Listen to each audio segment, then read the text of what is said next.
Yorulmuşsunuz. Necə gedim oxuyub, amma o xalqın sevgisi məni yaşadıb. Amma hər sizi yorub Məzərət xanım. O qədər yorulmuşam ki, bəzən o qədər yorulmuşam ki, bilirsən, məni ayaqda saxlayan o balalarıma olan sevgim olur. İşte, ki olanı qazanım, onlara verir. Ki olanı axı mən olmasam, onlar neyəcək? niyərlər. Amma son vaxtlar bir şeylə tapıram ki, ancaq Allaha sığındım da, ancaq Allah mənim dostum oldu. Bu da belə. Son illər mən o qədər Allaha bağlandım, gücü ondan aldım. Allah mənə dedi ki, ay Mətanət, bu evlatları mən sənə verməmişəm, nəyin dərdin çəkirsən?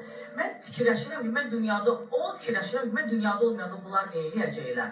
Təsəvvür edin, artıq onu fikirləşirəm. Ona görə siz ikinci nəfəs gəldi, Mətanət xanım repertuarı dəyişdi, ikinci bir belə sizə şövq gəldi eləmir. Bax, təsəvvür edin ki, mən fikirləşirdim ki, Ülkəri ərə verərəm, Kərimi də evləndirdim, bir əlimi ayağımı uzadaram, Hə də özü üçün yaşayır. rahat nəfəs alaram. İndi təsəvvür elə, 3 dənə, mənim artıq 5 evladım var. 2 özümünkilər, 3 də nəvə də. Onları mən balalarımdan ayrılmıram ki. Elə bilirəm, mən çox qəribə bir hissli, elə bilirəm, mən onları dünyaya gətirmişəm. Bilməm, əvvəldən ki, mən onlara baxdım, mən onlara bağlandım, onlar da mənə bağlanıblar, onlar da mənsiz qala bilmirlər. İndi bilmirsən, çox çətin bir şeydir bu yer.